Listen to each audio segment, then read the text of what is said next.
আমাদের দক্ষিণ দিনাজপুর জেলা সিরিজের একটা নতুন ভিডিওতে তোমাদের সবাইকেই স্বাগতম। আজকে আমি চলে এসেছি তপন দিঘিতে।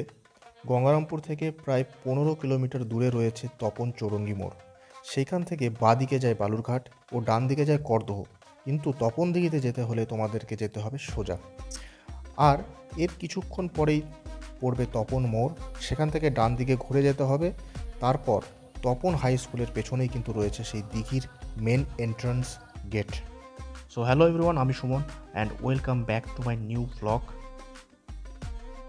তো আমি চলে এসেছি আমাদের ডিস্ট্রিক্টের প্লাস আমার যে থানা তপন, সেই তপনের একটা দিঘি।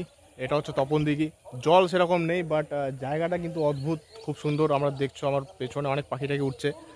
আর এটাও শেষ নয়, এর পরে দেখো এই জায়গাটা একদম আমার পেছনে আই লাভ তপন দিঘি থেকে শুরু করে একটা অদ্ভুত জায়গা ফটোশ্যুটের জন্য।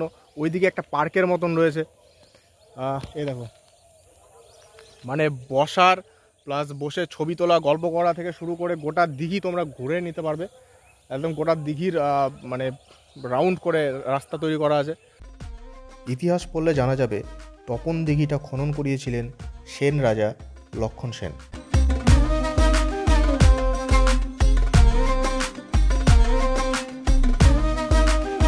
তিনি অ্যাকচুয়ালি তার পূর্বপুরুষদের নামে উৎসর্গ করার জন্যই কিন্তু এই তপন দিঘিটা খনন করিয়েছিল, যাকে বেদিক কালচারে বলা হয় তর্পণা।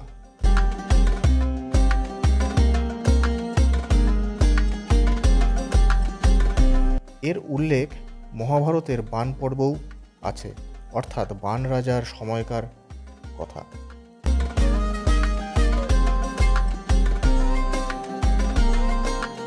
এই তপন দিঘির লম্বা প্রায় 2 কিলোমিটারের মতন এবং এর প্রস্থ প্রায় 1 কিলোমিটারের মতন।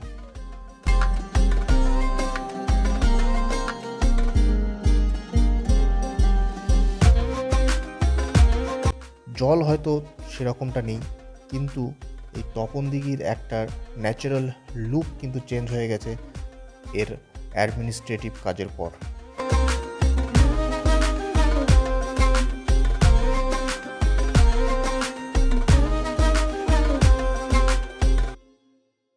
জিনিসটা হবে হাতি, মানে হাতির শেপ দিয়েছে, তার উপরে গাছ লেগে যায়, গাছগুলো ধীরে ধীরে হবে, তারপর উপর থেকে কেটে ছেটে হাতির শেপটা আসবে।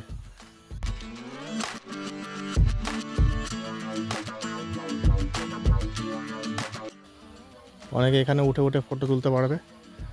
আর ওখানে দাদারা কাজ টাজ করছে, একটু খালি দেখাবো। এখানে মনে হয় ওয়াটার টটার থাকবে, এখানে অনেক বসার জায়গা আছে। আর ওইখানে একটা টাওয়ারের মতন আছে, খুব সুন্দর লাগছে দেখতে। এটা টয়লেট। এখানে এসে তোমরা মানে যার এমার্জেন্সি টাইমে টয়লেট ইউজ করতে পারবে। আর এটা ফুড কোর্ট মেবি এখানে খাওয়া দাওয়ার ব্যবস্থা হবে, রেস্টুরেন্ট টাইপের মতন। এটা হচ্ছে ডরমিটরি বিল্ডিং, আর ওটা অ্যাডমিনিস্ট্রেটিং বিল্ডিং, ঠিক আছে। আর এই জিনিসটা আগেও ছিল, আমি যখন লাস্ট এসেছিলাম তখন এই জিনিসটা ছিল, পরে তো এগুলোকে ডেকোরেট করেছে এই পাতাবাহারে গাছ দিয়ে শুরু করে, হ্যাঁ সমস্ত গাছ টাছ লাগিয়েছে। আর এগুলো ঘাসগুলো কিন্তু খুব ভাল লাগে আমার এইখানে, মানে এইসব জায়গা।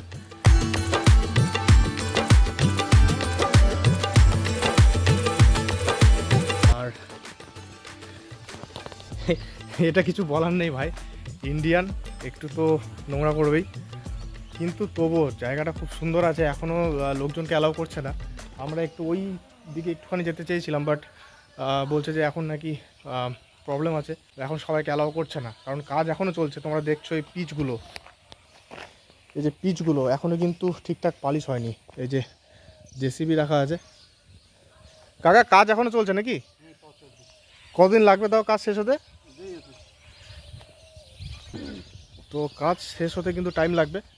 আমরা মোটামুটি দেখে নিলাম আপাতত, কিন্তু পার্ক বন্ধ আছে, বেরিয়ে যাচ্ছি।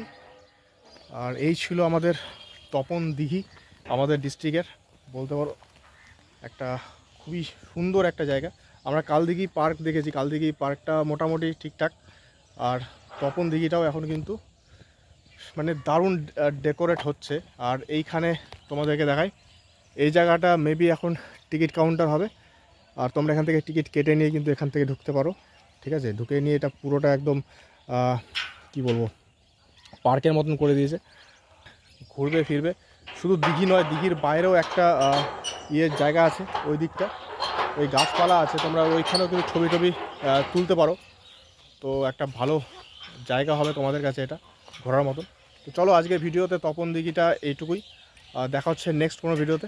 আর তোমরা দক্ষিণ দিনাজপুর সিরিজ এভাবে দেখতে থাকো, আমার সঙ্গে থাকো, দেখা হচ্ছে নেক্সট ভিডিওতে। চলো।